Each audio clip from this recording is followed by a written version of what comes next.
Well, very good morning, good afternoon, good evening to all. I am Dr. Subrata Chattopadhyay. I am a professor and HOD of Business Administration at UEM Kolkata. So Dr. Subrata Chattopadhyay here, professor in business, HOD of Business Administration, UEM Kolkata, India. And the topic for today's session is sustainable living in turbulent times. Now, before I start off with the topic, I would like to introduce International Internship University to you. International Internship University, IIU, is a leading virtual education system and global brand confederation, which is the most valuable and trusted worldwide and well-reputed in delivering innovative programs. Globally, it is a trusted name for quality training programs and is committed to providing better and virtual education to all the young learners across the globe. And in a short span of time, IIU has spread its wings in 195 countries and 6 continents under the strong leadership of its visionary founder, whom personally also I respect a lot, Mr. Piyush Pandit ji sir, a committed and inspiring social activist, a passionate educationist from the last 2 decades, providing education to the students from various social and cultural backgrounds. So that in brief is a snapshot of International Internship University. I'll now try to start my session. So basically, when we talk about sustainable living, and this topic is very much relevant because we are actually, just coming out, should I say? Because when we say we are coming out, we are again, falling into turbulence. Now, turbulence in different ways. We have witnessed 2 years of pandemic.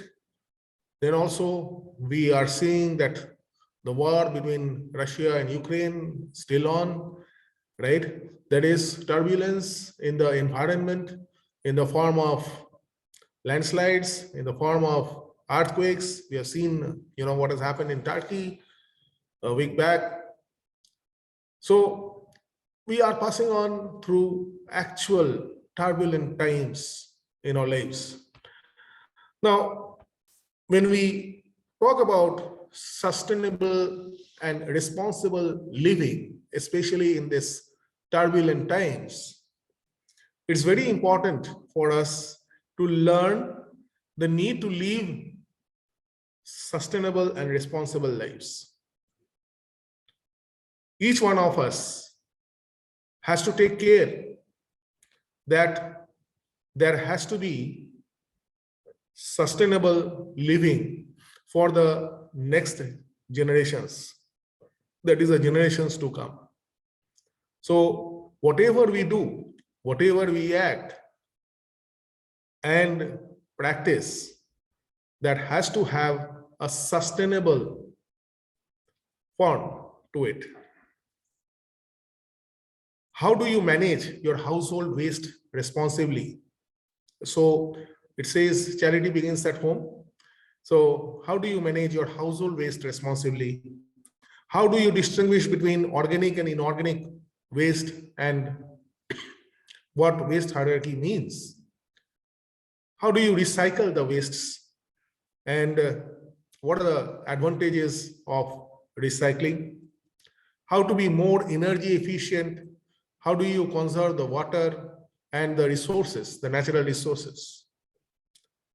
The ways consumers can contribute to sustainable and responsible living, we'll touch upon that.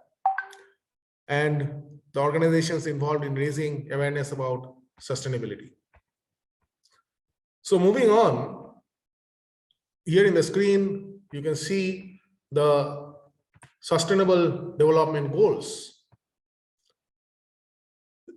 of United Nations UNSDG.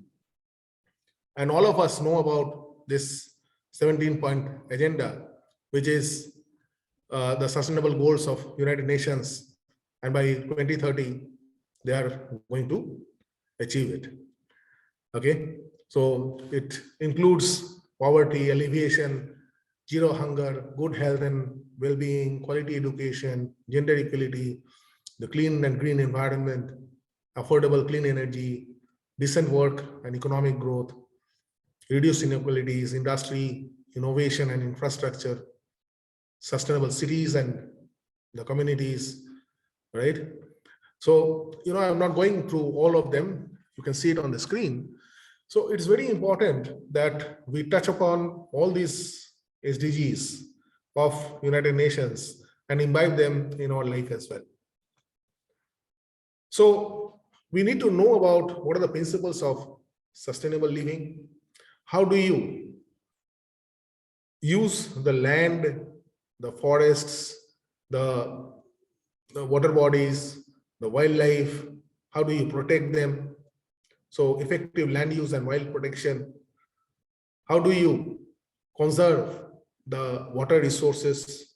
How do you support the local and organic foods, the use of sustainable materials, then transport, zero waste, zero carbon, creating own healthy environment, and how do you realize local cultural values?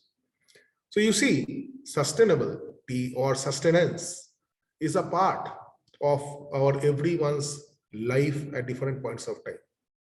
So it is very important to understand at every facet of our life, whatever we are doing, so that are we actually catering to the sustainable development goals, and are we thinking about sustainable society and the sustainable environment, so to say.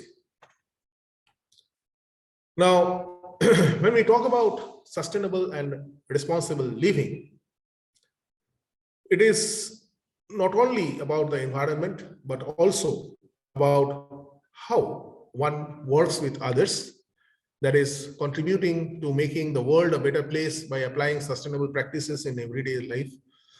So how do you collaborate? How do you synergize? How do you maintain, relations sustainably? Very important. Then how do you manage yourself? Because if you are talking about working with others, the first thing that you need to do is that how do you maintain your sustainable balance?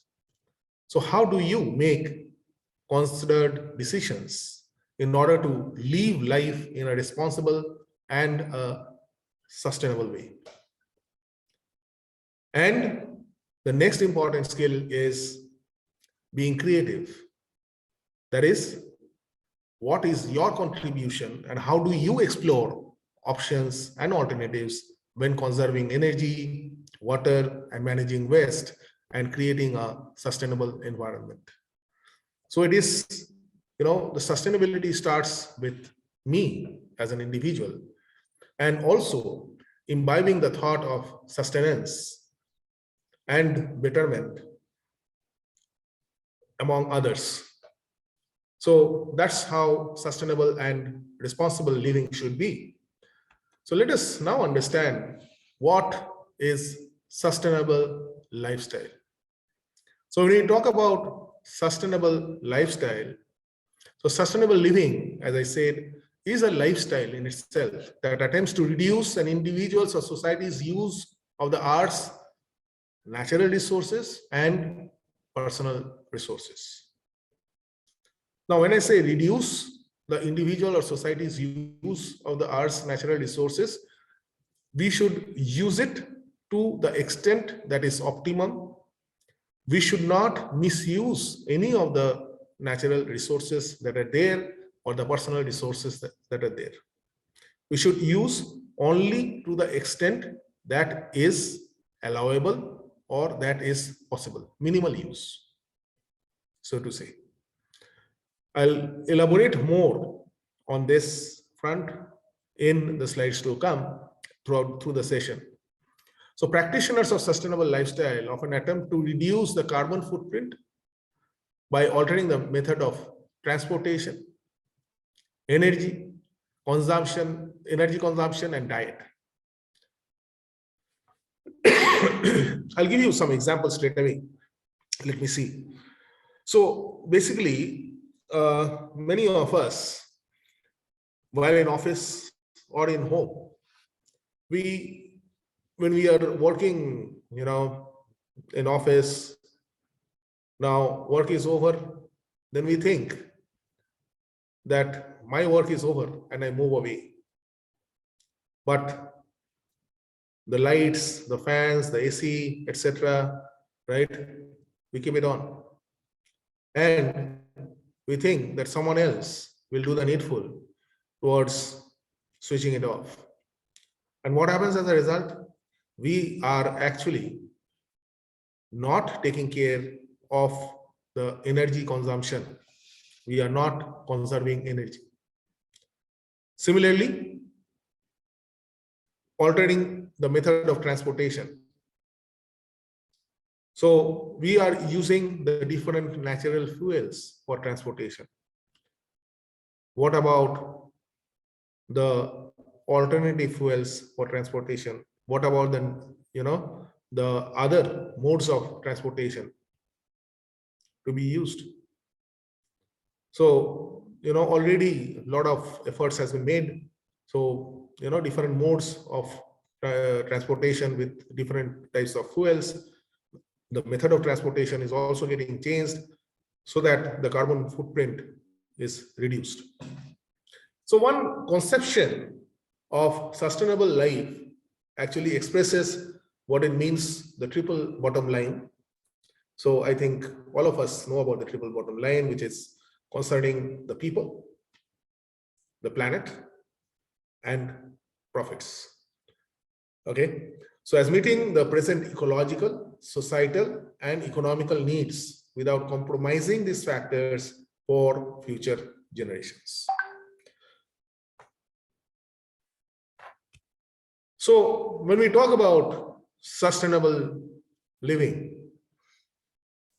you can see over here that you reduce the carbon dioxide emissions, you use a closed line, okay, you use less energy, you use reusable drink containers, recycle and reuse, you use reusable shopping bags, live life simply.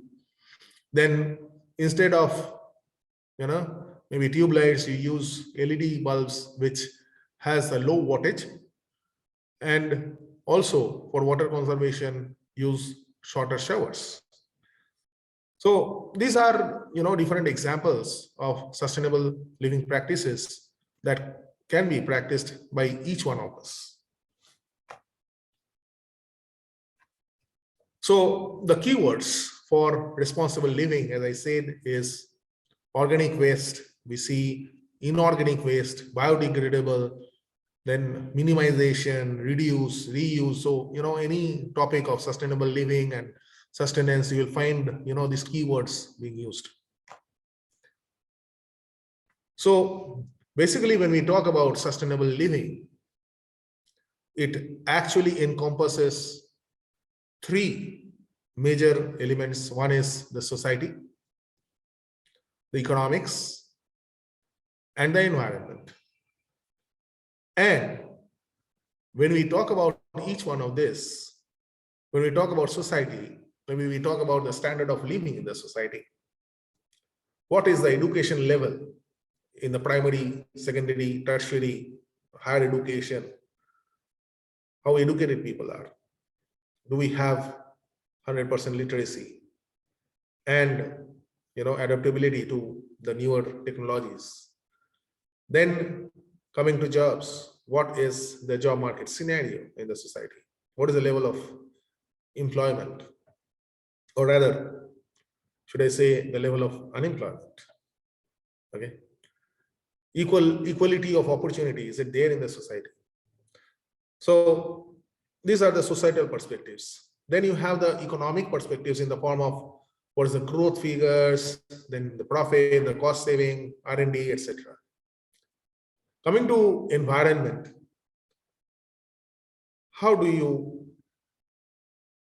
protect the natural resources? So natural resources use, pollution, prevention, biodiversity, all these are environmental perspectives. Then also, you see that in this Venn diagram, at the center is sustainability. But then when you talk about society and economics, there are certain areas which are common between society and economics, which are the socio-economic aspects. That is concerning about the ethics and fair trade practices that are there, the workers' benefits, employee benefits that are there, which actually contribute to the socio-economic background. Then you have social and environmental perspectives in the form of the conservation policies that you have, the environmental justice, the global stewardship. Environmental economic perspectives are also there in the form of the efficiency in the energy utilization. How do you use renewable fuels, subsidies, incentives, and adoption to green technology? So let's get ready. Now, when we talk about household waste, if I ask you that what type of household waste that you have can be recycled. So you may be saying, newspapers, you may be saying clothes, you may be saying, plastics, but then, list down the things which can be recycled. So we need to also understand that what are the advantages of recycling waste? What can be done with food waste? Again, a very, very important perspective, because you see, not only poverty, but then hunger also figures into the UN SDG perspectives. And many people all around the world, they go without their 2 square meals a day. So the question is that what can be done with the food waste? How can energy be saved in the home? How can you conserve water in the home? Okay, so are we ready to answer these questions? Are we thinking in these lines? If we are already doing so, then we are actually on the path of sustainable and responsible living. So we need to reduce the carbon footprint. We need to conserve the natural resources. Now, when you talk about the natural resources, we need to think about the different natural resources that are there. You talk about oil as a natural resource. You talk about coal as a natural resource. You have the different mineral ores as natural resources, right? So we need to conserve the different types of natural resources.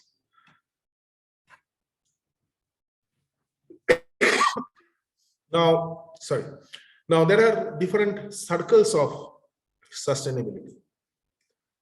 Now, when you talk about the sustainable perspectives and sustainable living, as I said, that society is there, environment is there, economics is there. So it can be thought of, these perspectives, and it can be in different levels. As you can see, economics, ecology,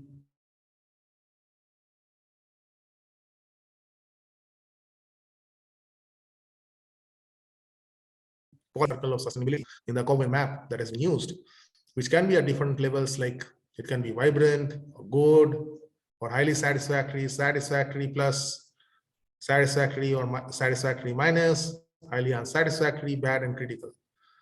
So we need to understand the different perspectives of economics, ecology, politics, and culture, and to which level in our city that we are living or the place we are living, on macro level, and how far these macro level perspectives are percolating at a micro level, which is actually very important. So we use, this environmental terms as well, right? Reduce the level of carbon footprint, as I already said, reduce the pollution, the greenhouse gases, global warming, and ozone layer, etc. Now, as I said at the very outset, what is happening is that the ice level in the Arctic and Antarctic zones, they are actually depleting. And as a result of which, what is happening is the global warming is increasing. And what will happen as a result is, as we know that we have 4/5 of our planet as water. And if the water level increases, many of the cities which are on the banks of the seas and the oceans, they will actually go under the sea.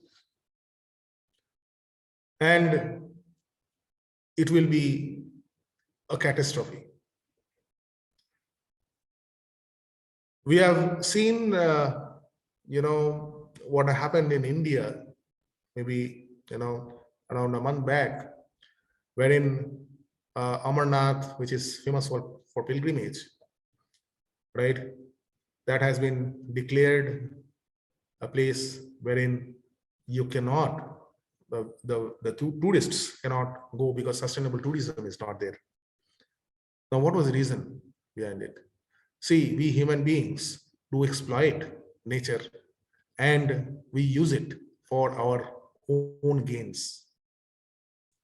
But then we need to also understand that nature retaliates. And there was massive landslides and cracks, and in many places, in illegal constructions were there, and those were demolished, and the people who were there, they were actually made to move to other places. So we need to be very responsible for whatever we are doing.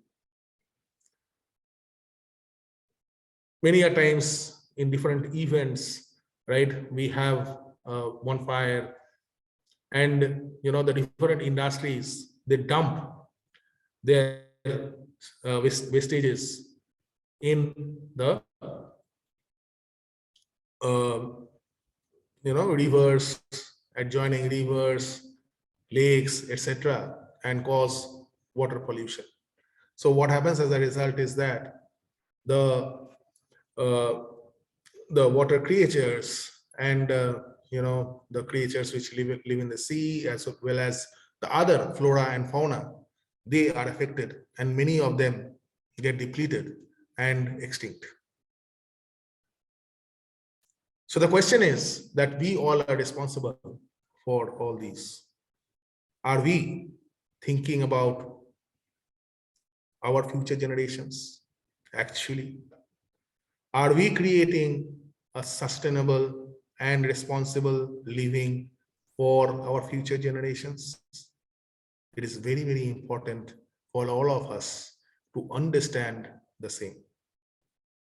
Now, it is the responsibility of the individuals. It is the responsibility of the corporates. It is the responsibility of the government. So, but then it starts with self. So, when we talk about sustainable living, so living sustainably involves managing waste, being energy efficient, conserving water, being informed about the environment. Okay, so the amount of waste that we create is increasing. Okay, one is that people are buying more of products, more choice of goods are there, right? That is also products with shorter lifespans. So for example, mobile phones, if you're talking about electronic products, the amount of electronic wastes that are there, that actually creates a lot of havoc for the society and for the future generations. And many of them are actually non-biodegradable, which means that they cause a long-term, eternal hazard to our society, to our future, and we as responsible human beings, we should take care of that. Okay, so this is what is happening all around. And this is the waste hierarchy that you can see. So on the bottom, you can see the least sustainable, which should be disposed. And on the top, you see the most sustainable. So the levels are disposal, energy recovery, recycle, reuse, minimization, and at the top is prevention. So when you talk about sustainable living, you should use the minimal of resources, and you should see that they are reused, they are recycled, they are minimized, and we do prevent ourselves from anything that is not sustainable. So I'll just try to share with you, a video about how sustainable living is being achieved. I'll just share the screen. Just give me a minute. Yeah. So here it goes.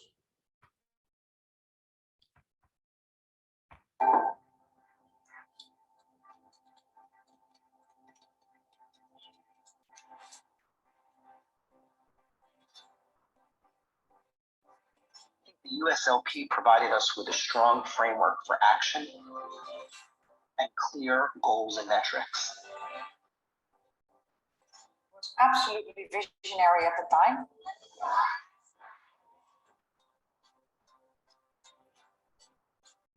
I think we had an expectation of what it would become. The USLP has set Unilever apart. I think just making that statement has really changed everything for the business.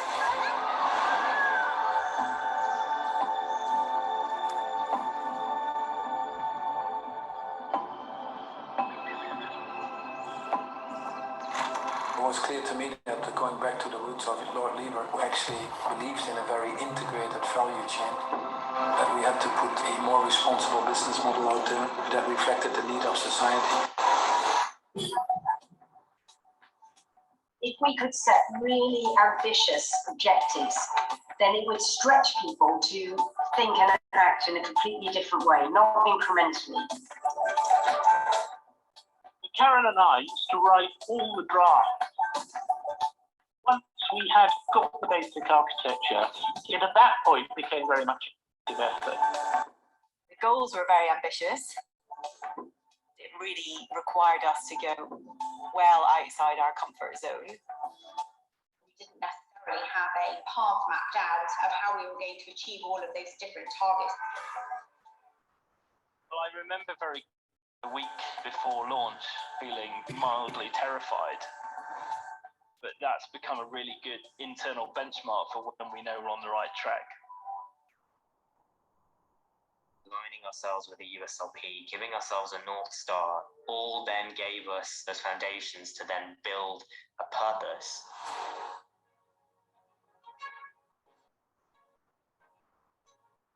We started working on a whole lot of programs on materials, lightweighting, alternatives. We also were the first company in the world to ban the use of PVC.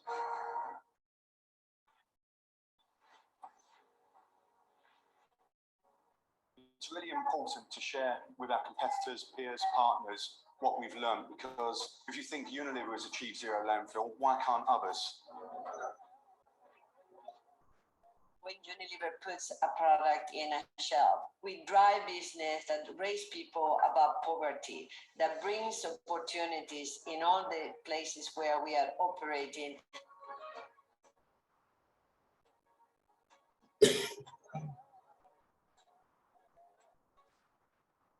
We were really thought leaders in this among the industry, setting our own benchmarks, driving a reformulation agenda.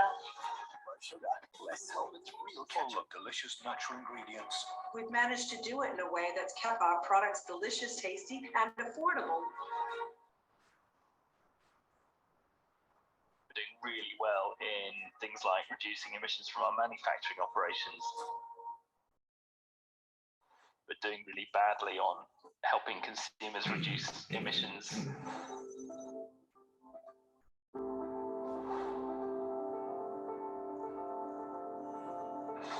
Trying to persuade people to change their habits has been incredibly difficult because people love long hot showers or long hot baths.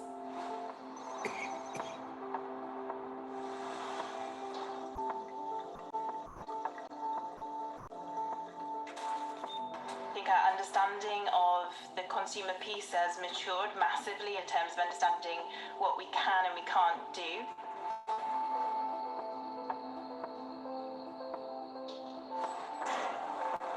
Many of our crops we don't source directly, so it's very hard to kind of like make an impact.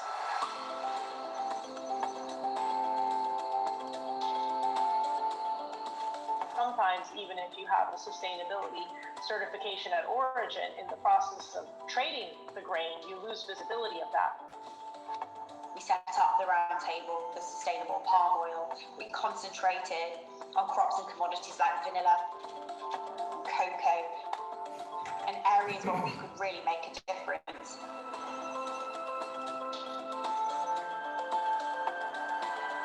No one has undertaken this journey quite on the same scale before. There will be bumps along the way. My advice is to stay the course because the journey is well worth the effort.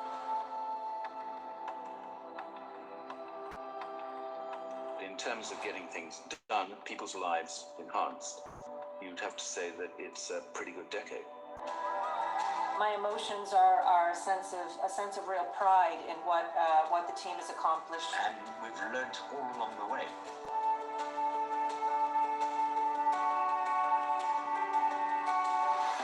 The challenge around inequality and the barriers for women to actually fully participate in society continue to exist.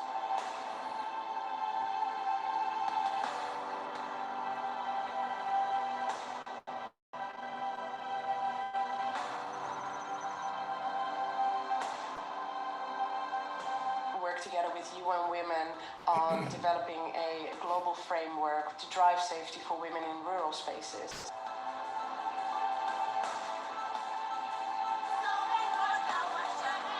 Unilever has been able to convene a large number of partners and get a large number of programs off the ground in many countries, and that's what's required here. The work that we do, it's really meaningful in the world. It is about driving transformational change at scale. We don't just help one person, we help millions of people. It really gives you the understanding that what you're doing is real and is really touching people. When we set the USLP, to kind of anything to do a bit less bad was great. The reality is that's not good enough anymore.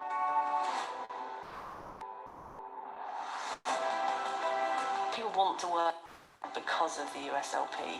It's made Unilever one of the most attractive employers in the world. There's really no limit to what we can achieve once people, teams, and the whole company comes together. As we approach the sunset of the first iteration of the USLP, and now is the time to acknowledge both the amazing things that have been achieved and some of the gaps to our original ambition, and use that as a springboard for even greater ambition into the future.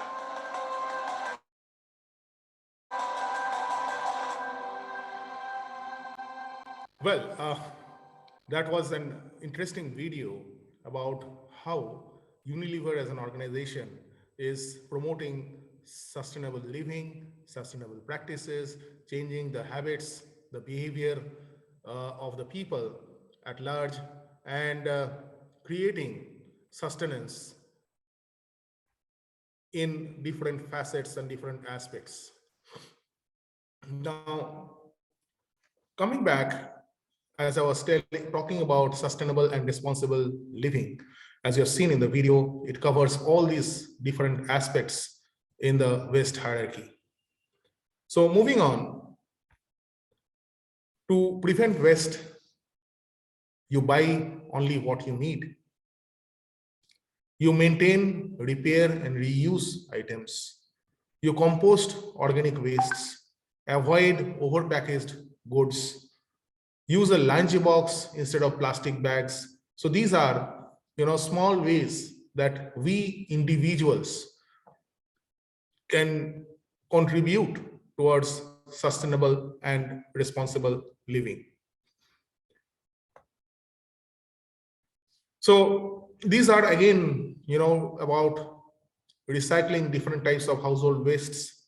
So you can use the different types of bins, like say, for example, a black bin for general rubbish, a green bin for tin cans and plastic bottles, brown bin for vegetable peelings, tea leaves, and the recycling, glass jars, clothes, batteries, etc.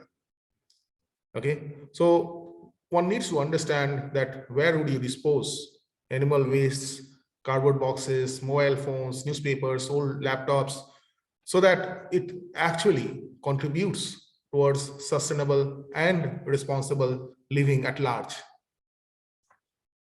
Now, what are the advantages of recycling? First of all, it actually reduces the use of raw materials such as metals. When you recycle, you actually lower the cost. You reduce the amount of waste that is going to landfill. You reduce the litter and pollution problems. And above all, when you are an advocate to recycling, then it creates jobs of lots of people. This is something called the BER, which is Building Energy Rating. So how is your building energy rating? As you can see over here, that what level does it fall into when you talk about the the building at large, right? About the carbon dioxide emissions, about catering to the sustainable indices and parameters. Okay, so the assessment is done by an assessing company. The assessor company actually gives you the ratings that how is your building sustainable, and are you having a sustainable high BER rating or low BER rating. Okay, the energy performance of the dwelling based on the different sustainable practices that you follow in your office or in your house. Okay, so you can list some of the ways that you can save energy in your home, okay, based on the discussions that I have had so far. This again is very, very important. You see, how do you conserve the light energy using CFLs and using other bulbs of low wattage, so as to minimize the energy consumption level. So the wattage consumption is to be minimized, and also energy wastage. So if you are not using a particular facility, maybe the lights you are not requiring, or you want the lights to be dim, please do so. And also when you are leaving one room from the other, please do take care that you are not wasting energy, because energy is power.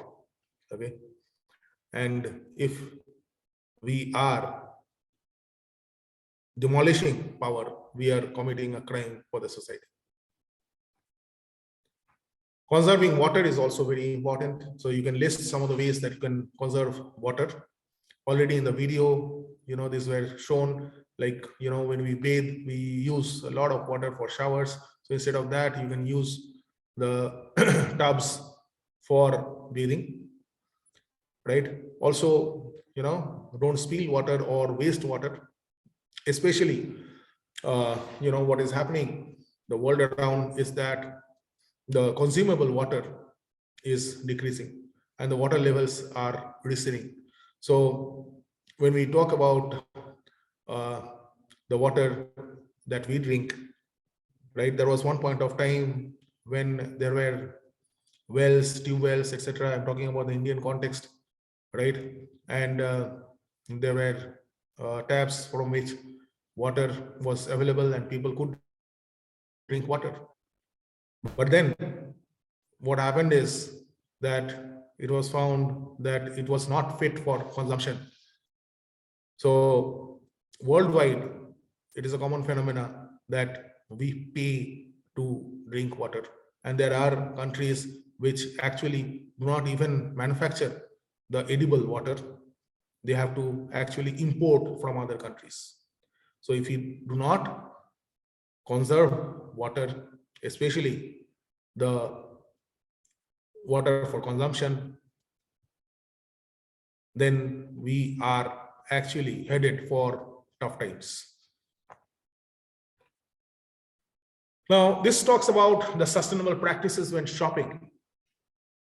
So avoid buying overpackaged products, buy fruits and vegetables that are in season and which is grown locally. Now, there has been an increasing focus on sustainability and organic foods. Especially, after this pandemic, people have a lot of focus on health and lifestyle, and they want to avoid pesticides, germicides, etc., and hence moving more towards fruits and vegetables which are grown locally, which are grown organically. So organically produced food has less negative impact on the environment. Choose biodegradable detergents and packaging. Buy ozone-friendly or environmentally friendly products. Use reusable shopping bags. Reduce car trips to the shops by bulk buying. Many a times, we have our own car or a number of cars, and we go for different trips.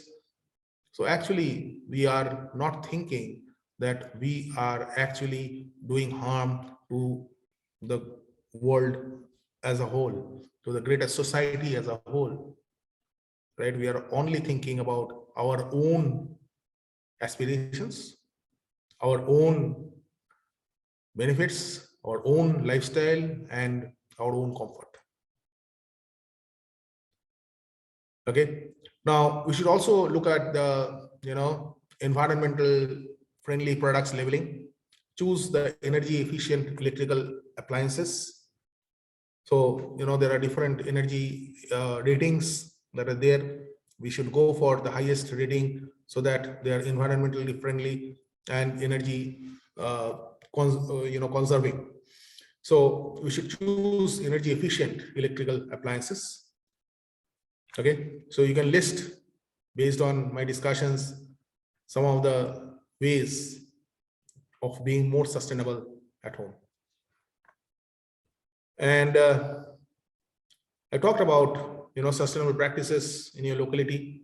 So how you can contribute towards some of the sustainable practices in your own locality. So summing up, the sustainable and responsible living, always remember the 4 R's. And what are they?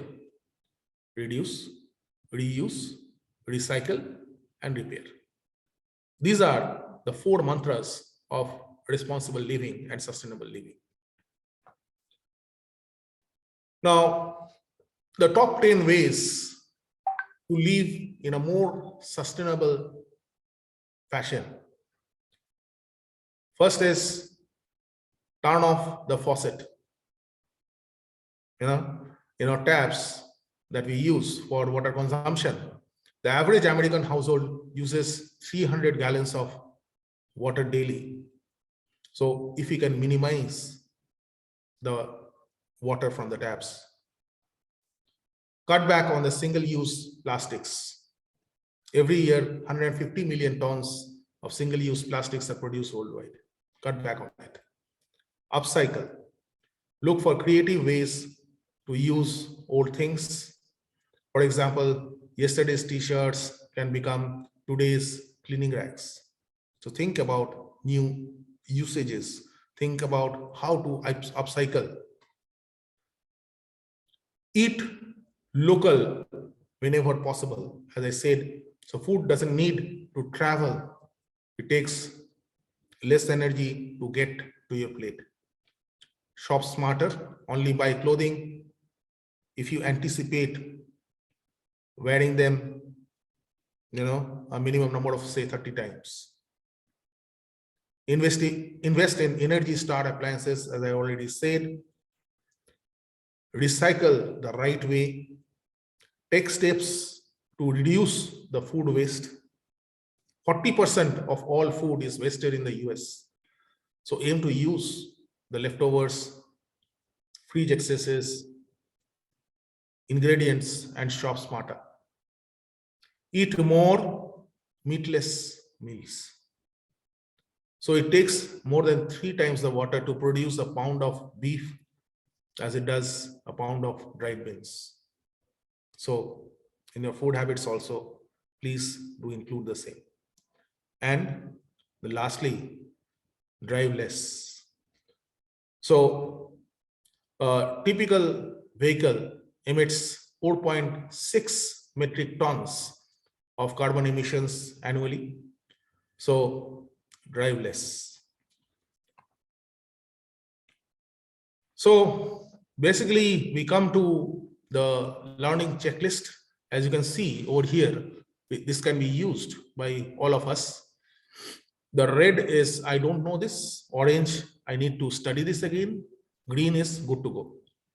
And I'm reading the points, the parameters that are there. I can recognize the need to live in a sustainable way. I appreciate the need to manage waste responsibly. I can distinguish between organic and inorganic waste, and I can give examples of both.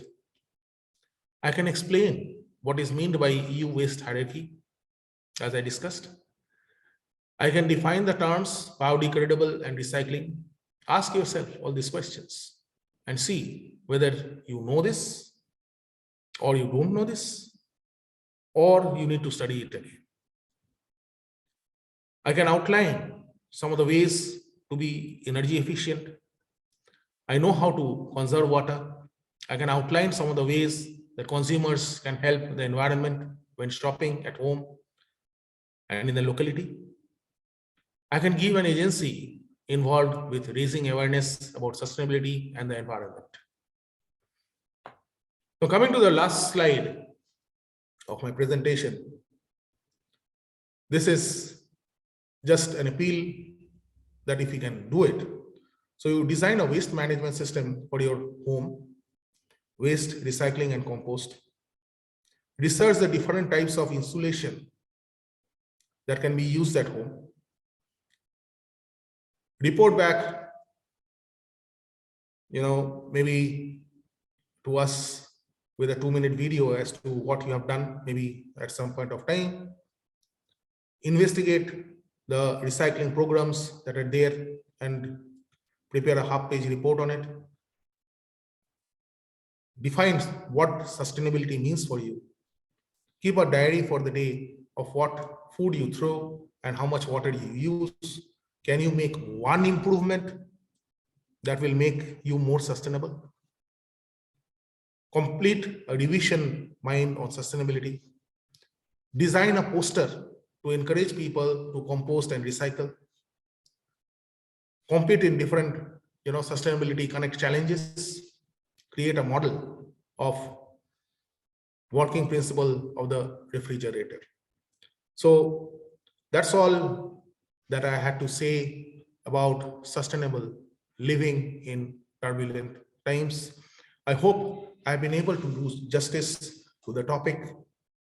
And my sincerest thanks to International Internship University, to Piyush Pandit ji sir, to Armina madam, and all for giving me an opportunity to present this topic, which is actually very, very important for each one of us.